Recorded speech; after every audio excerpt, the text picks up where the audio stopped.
living the way I was. See, I wanted to change. I needed a change. When I found out that Jesus was coming to the Pharisees' house for dinner, I had to be there. Uninvited, but I had to be there. No matter what the whispers would be, once I got there, I couldn't leave. I had to see Jesus. I needed to be there at his feet. And even when I walked in the house, I heard all the whispers, all the name calling, but I couldn't leave. See, there was a strong pull inside my soul that would not let me leave. And even when the enemy whispered in my ear telling me, not even Jesus can use a sinner like you. But I still couldn't leave. I had to stay.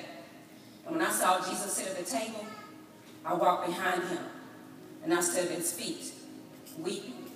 That's all I could do was weep. And then I realized I had nothing to offer him except for the oil from my alabaster flask, the most expensive item that I owned. And I was saving it for that someone special until I realized that Jesus was that someone special. So I walked and I stood behind him. And I was at his feet, weeping and crying and just weeping. And as my tears fell on his feet, I realized that I didn't have a towel to dry his feet. So I dried his feet with my hair. And I kept weeping, and I wiped his feet. And I opened the oil from my alabaster flask, and I poured it on the feet of Jesus. And I wiped his feet with my tears.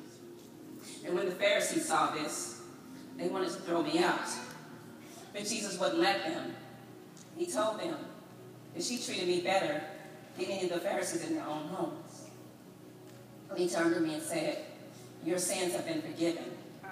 And immediately, I felt a change. You see, because I was that woman in my own life. Because in my life, I walked for miles, but yet I ended up nowhere. Going to and from, never making it there. I walked into relationships I knew that I shouldn't be in, and then I stayed because I got tired of walking. I got used to living in sin. And then I walked into a family